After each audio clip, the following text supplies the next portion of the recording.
Good morning, everybody. We're in McCordsville, Indiana this morning, and this is Nicole Lewis, who only lives 7 minutes from my house. It shows you how well I know Indiana. I know. So close. Right around the corner. Good morning. Love it. Good morning. You have been in all these national magazines because you do, but never really on local TV. No. Because you do something a little different.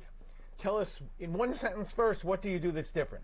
So I create handmade crayons from crayons. Yeah, so you make crayons from crayons. I do. Give me a little background on it. How did this all begin? So I was an art teacher for about 10 years in Lebanon, Indiana, and I was doing a lesson with my students. It was Earth Day, and we wanted to recycle something and make an art project at the same time. Right.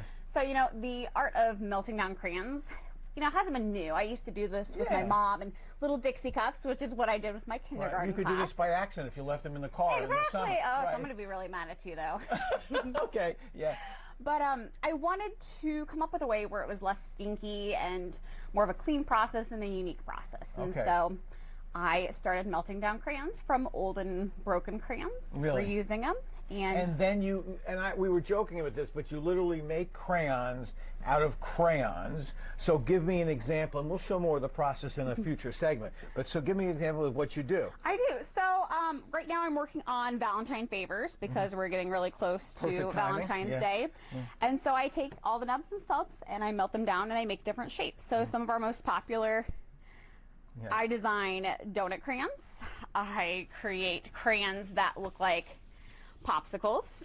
Jeez. And people buy them to either decorate or to use them as crayons. Yeah, we get a lot of people buying them for stocking stuffers, birthday favors, parties, you name it, they buy it for. And you sell it online? I do. Okay, so here's what we need to do.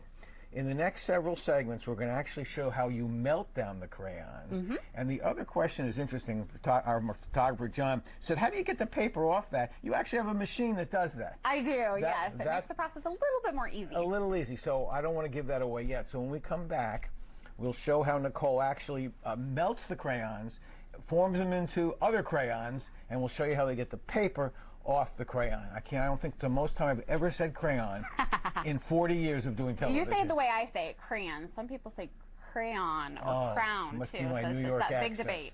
We'll be back. All right, there you go. How do you say it? Crayon. Crayon. I just try to say it as quickly as possible, then people don't judge me. Say it with confidence. That's all you have to do. Absolutely. All right, guys, it's 6:27. Kind of like doing the weather. Just say it with confidence. It might be right.